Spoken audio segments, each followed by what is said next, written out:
Semua karena kemurahan Tuhan, YKATB berdiri 4 tahun yang lalu dan disahkan oleh Kemenkumham pada tanggal 27 Maret tahun 2018 melalui visi dan tuntunan yang saya dapatkan saat saya berdoa menjelang tahun baru 2018 jam 00.15. Saat itu Tuhan memperlihatkan ayat yang sangat jelas ketika saya berdoa di Hagai pertama ayat 1 dan 9, di mana ayat 4 berkata, apakah sudah tiba waktunya bagi kamu untuk mendiami rumahmu yang dipapani dengan baik, sedang rumah ini tetap menjadi runtuhan. Dan ayat 9b berkata, oleh karena rumahku tetap menjadi runtuhan, sedang kamu masing-masing sibuk dengan urusan rumahmu sendiri. Saat itu saya bertanya kepada Tuhan, apa maksudnya Tuhan? Tuhan perintahkan untuk saya bergerak ke pedalaman, ke desa-desa, ke gunung-gunung, ke pulau yang terpencil, dan mencari rumahku yang rusak. Aku akan menyertai engkau. Singkat cerita, saya berdoa, saya berkata, Tuhan, kayaknya bukan saya nggak mampu, saya nggak punya kemampuan, saya tidak punya uang. Kalau ini memang benar dari Tuhan, saya minta tanda Tuhan. Ada orang yang menabur dalam uang yang cukup besar untuk saya mulai melakukan visi Tuhan ini. Singkat cerita, 4 hari kemudian ada satu pengusaha yang meminta saya untuk mendoakan rumahnya. Setelah berdoa, dia memberikan uang persembahan kasih buat saya dalam jumlah yang sangat besar, dan uang itu saya akhirnya serahkan semuanya kepada rekening YKATB. Dan saat itu saya mulai bergerak untuk mencari rumah-rumah Tuhan interdenominasi di seluruh pedalaman yang ada. Rute perjalanan tim YKATB merupakan rute misi yang paling berat. Bahkan ada beberapa hamba Tuhan misi senior berkata, tim YKATB saat ini adalah tim misi satu-satunya di Indonesia yang aktif ke pedalaman dan berani ke lokasi-lokasi yang ekstrim, di mana tim misi lainnya tidak berani ke sana. Seringkali kami harus ganti pesawat dari Jakarta 3-5 kali, dilanjutkan dengan naik sepeda motor berjam bahkan berhari-hari, naik kapal feri, kapal sungai yang kecil, bahkan kami pernah jalan kaki lebih kurang 6 hari 6 malam menuju Watu Bambang di Sulawesi Tengah ke suku Tawana. Dan kami pernah berjalan kaki juga 3 hari saat ada di Papua melayani suku Yali.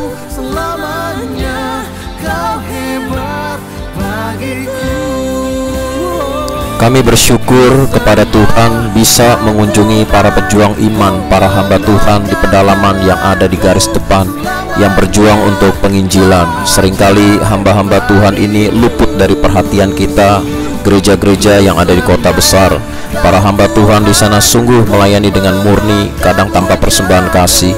Mereka berjalan berjam-jam bahkan berhari-hari untuk mengunjungi, mendoakan setiap jemaat yang sakit. Dan ini saya yakin dan percaya semua hamba-hamba Tuhan di pedalaman benar-benar mengasihi Tuhan. Dan biarlah kita juga harus melakukan hal yang sama, tidak hanya fokus penginjilan amanat agung hanya berpusat di kota besar saja. Di beberapa lokasi yang kami kunjungi cukup banyak gereja yang rusak parah, bahkan tidak layak untuk dijadikan tempat ibadah, dan sangat berbahaya karena pondasi gereja yang sudah rapuh dan nyaris roboh karena usianya sudah termakan usia, sampai ada yang sampai 50 tahun.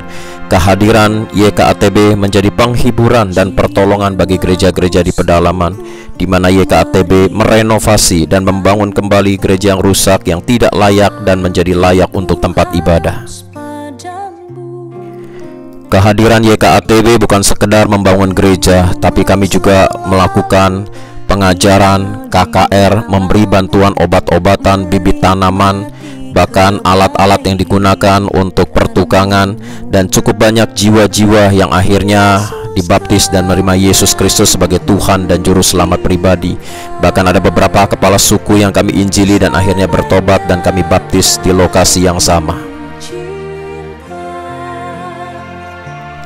Setiap kami tim YKATB bersyukur kami diberikan satu hati yang mengasihi Tuhan, mengasihi jiwa-jiwa, dan akhirnya menjadi satu passion untuk kami terus bergerak ke seluruh pedalaman Indonesia, meninggalkan kenyamanan pelayanan kami di kota besar, meninggalkan keluarga kami, meninggalkan pekerjaan kami. Satu hal kami lakukan semua ini karena kami mengasihi Tuhan, karena kami yakin dan percaya apapun yang kami lakukan, kami berdoa, kami berharap dapat diikuti oleh gereja-gereja bahkan tim misi yang ada di Indonesia, sehingga begitu banyak rumah-rumah Tuhan yang tidak layak di pedalaman dapat dijangkau, dan semakin banyak rumah Tuhan boleh berdiri, dan akhirnya nama Tuhan dipermuliakan dan ditinggikan. Sampai ku kembali padamu, Yesus, Kau yang ku cinta. Semua karena kemurahan Tuhan. 4 tahun berdiri, YKATB sudah merenovasi, membangun dari pondasi seluruh Indonesia dari Sabang sampai Merauke. Saat ini posisi gereja yang sudah diselesaikan sekitar hampir 150 gereja, dan kami akan terus bergerak menjangkau yang tidak terjangkau, save the lost at any cost. Berapapun harganya buat jiwa-jiwa, YKATB akan terus membayar harga. Dan kami bersyukur kepada setiap donatur yang sudah dengan setia menabur, memberi kepada YKATB, sehingga melalui dana-dana yang terkumpul kami terus bergerak untuk ke seluruh pelosok bangsa ini, di mana gereja Tuhan yang luput dari perhatian yang tidak layak boleh diperbaiki.